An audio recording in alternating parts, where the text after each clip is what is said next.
My name is Lonnie Van Horn. I live in Indianapolis, Indiana.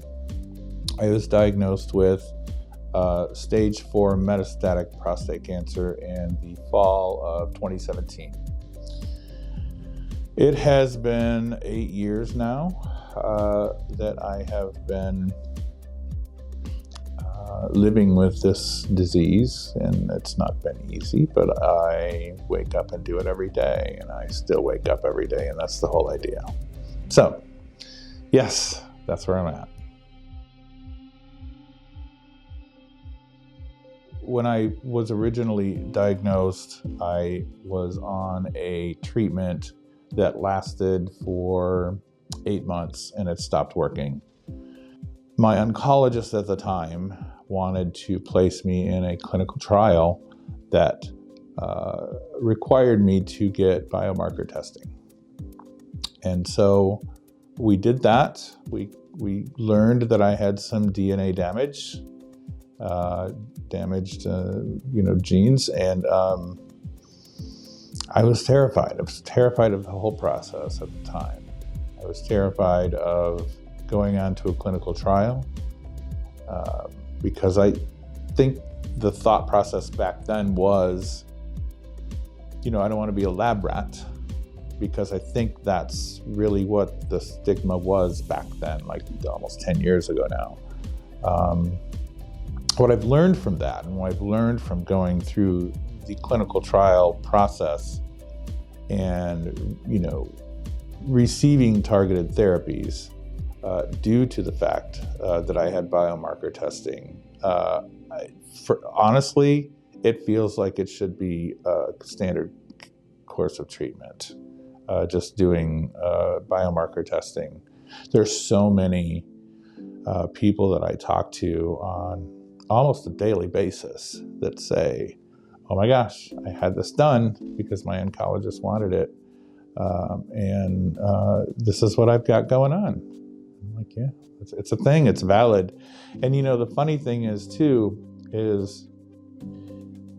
these days, what I've also learned these days, oncologists are asking for this a lot quicker than they did a decade ago. I had to fail. I had to have X amount of treatments fail before I was chosen to do that before. But now people they're wanting this done immediately almost.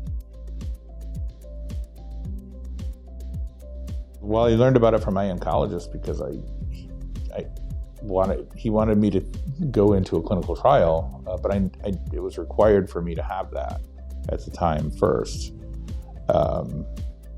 So that's how I learned about it, and it was, and again, I was, the process of biomarker testing was really easy. They had used a sample of mine that had been taken 8 months prior, and they were able to utilize that sample, thank goodness. But so I went and had the genomic testing and the biomarker testing, and we found what we needed to find, and it worked out great. I was entered into the clinical trial, got the treatment arm, because there was 3 arms to a clinical trial, got the treatment arm, and the rest is history. I'm still on that medication today. My experience with biomarker testing is completely different than it was 8-10 years ago. When I first was diagnosed with cancer, I didn't even know what it was, to be honest, until I went through the process. And I've said 1,000 times, that this should be a standard care of treatment. Biomarker testing should be a standard care of treatment for cancer diagnosis. And, if it's not a standard care of treatment, it needs to be very, very soon after diagnoses. I have a lot of people now that come to me and they say, wow, I have this mutation, like, I don't know what this means. I'm terrified, all of this stuff, which is all absolutely 100% normal. But, honestly, it saves the quality of my life. It's extended my life, all of the above.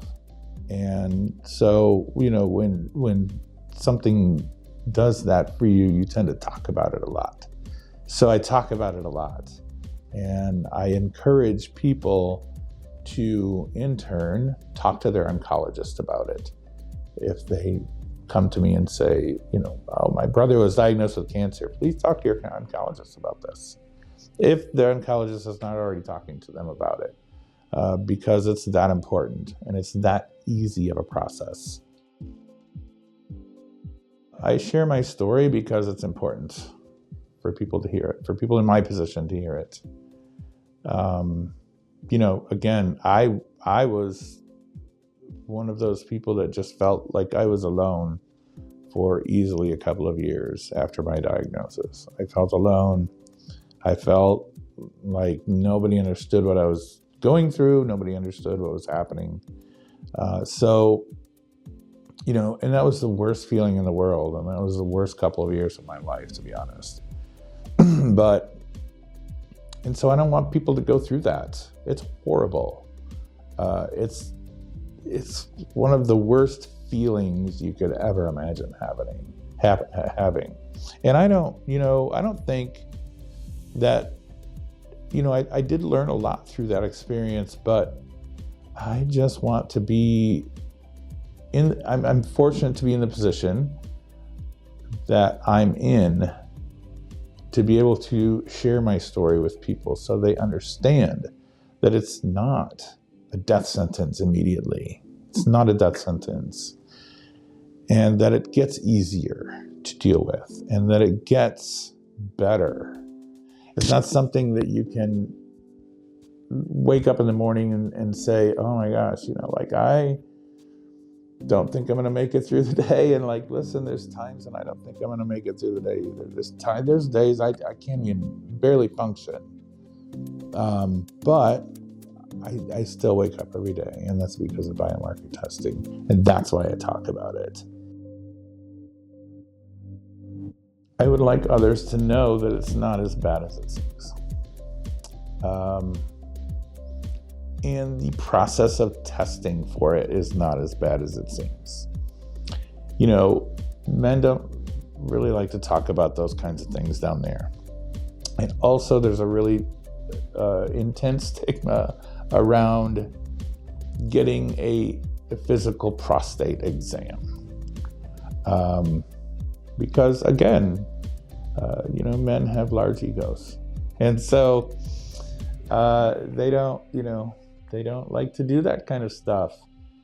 So I primarily speak to their wives. I speak to their girlfriends. I speak to their mothers. I speak to their daughters. Because if you can get them on board with it, then it's easy. And I'm not asking for them to go in and, I don't expect anybody to demand a physical prostate exam. I'm just asking people to have conversations with their doctor about it. You can get a PSA test. It's a very simple blood test. Listen, I was 47 when I was diagnosed with prostate cancer. Nobody in the world thought a 47-year-old man is going to be diagnosed with stage 4 metastatic prostate cancer, right? And maybe that's part of the reason why they didn't, maybe I was, misdiagnosed for a minute. But honestly, that happens. It's a real thing. And if we can get comfortable with having conversations with our doctors about it, then it's easier. Prostate cancer, if caught early on, is very manageable. Very manageable. If it's caught in my stage, it's a lot more difficult to manage. So that's why I talk about it. I just have the conversation with your doctor. It's very easy.